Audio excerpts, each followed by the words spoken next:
अस्सलामु अलैकुम वरहमतुल्लाहि वबरकातुहू। मोहतरम नाजरीन, मोहतरम सामीन, एक और शरई मसला नमाज का हम लोग सीखते हैं। एक वक्त में दो या उससे जायद नमाजें जमा करना कैसा, यानी एक ही वक्त में दो वक्त की नमाज पढ़ना ये कैसा है।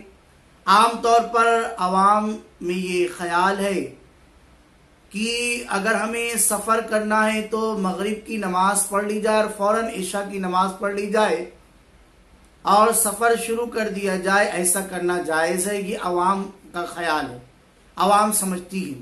तो क्या ऐसा करना जायज़ है? आइए हम लोग इसका जवाब सुनते हैं। लेकिन अगर आप हमारे चैनल पर नए हैं तो आप हमारे चैनल को सब्सक्राइब ज़रूर करें, वीडियो को लाइक ज़रूर करें, शेयर भी करें, ये शरई मसला लोगों तक पहुंचाए। आइए जवाब सुनते हैं। सफ़र व हज़र में किसी भी उज़्र की वजह से एक वक्त में दो नमाजें जमा करना ये जायज़ नहीं है, सिवाय मुद्दलफा में मगरिब और इशा के, और मैदान अरफात में ज़ुहर और असर के, और उसकी भी बहुत सारी शराइत हैं। फतावे हिंदिया में मौजूद है, एक वक्त में दो नमाजों को जमा करना जायज़ नहीं, यानी दो नमाजों को जमा नहीं कर सकता, ना सफ़र में और ना हज़र में, किसी भी उज़्र की वजह से, सिवाय अरफा और मुद्दलफा के। इसी तरह मुहीत में भी है।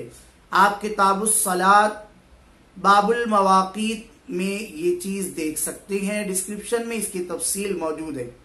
याद रखें, आप कुरान पाक की नस्से क़तई से साबित है कि हर नमाज का एक मुकर्ररा वक्त है, और वो वक्त मुकर्रर होने का मतलब यही होता है कि उसे उसी वक्त में पढ़ना जरूरी है।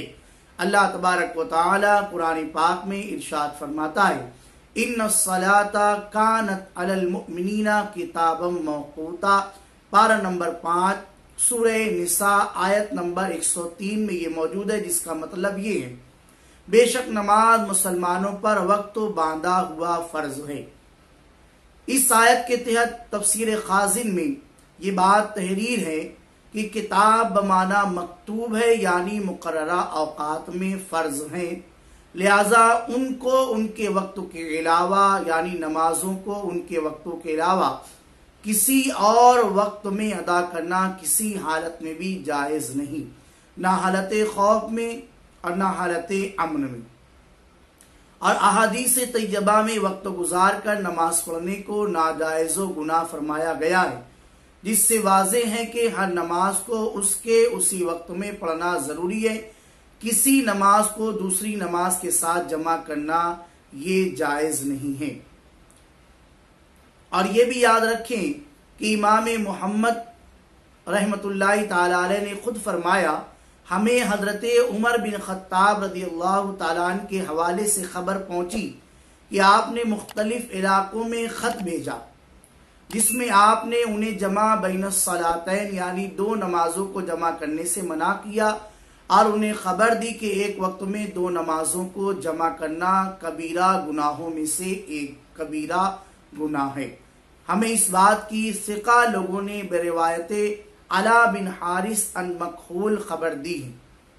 याद रखें, कभी कभी मुस्लिम शरीफ वगैरह की एक रिवायत पेश की जाती है, तो उस रिवायत का मतलब आप और उस रिवायत की वजाहत आप समझ लें कि जो मुस्लिम शरीफ की हदीस पाक बयान की जाती है, वहां जमा से मुराद हकीकतन जमा करना नहीं, यानी एक नमाज को दूसरी नमाज के वक्त में अदा करना नहीं, बल्कि सूरतन जमा करना मुराद है। यानी पहली नमाज को मुअक्खर करके, यानी नमाज के आखिरी वक्त में अदा करना, और अगली यानी आने वाली नमाज को मुकद्दम करके, यानी उसके अव्वले वक्त में अदा करना है। लिहाजा आप इसको अच्छी तरह से समझ लें कि यहाँ पर मुराद यही है कि जैसे, और आप इसको समझ लें कि जो वक्त मुकर्रर कर दिया गया है नमाजों का, जैसे मिसाल के तौर पर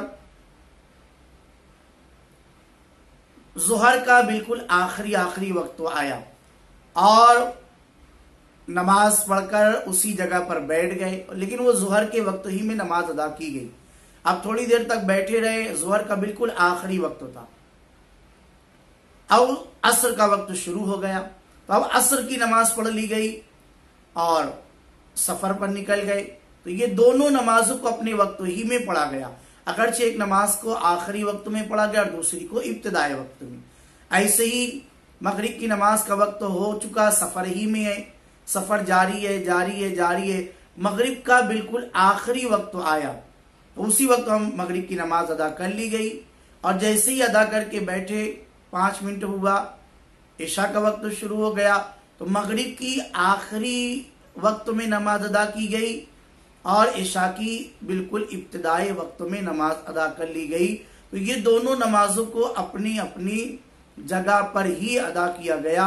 लिहाजा ये फिक़ह के अबवाब में ये बात मौजूद है कि दो नमाजों को हकीकतन जमा करना ये जायज़ नहीं है, बल्कि सूरतन जमा किया जा रहा है। मजीद तफसील डिस्क्रिप्शन में मौजूद है, वहां जाकर आप इसको देख सकते हैं। इस मसले को अच्छी से समझें और ऐसा ना करें।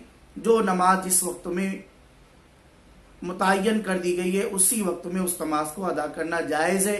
अगर किसी ने उस नमाज को उसके वक्त के अलावा अदा करी तो वो नमाज अदा नहीं हुई, बाद में उस नमाज को उसको पढ़ना ही पड़ेगा।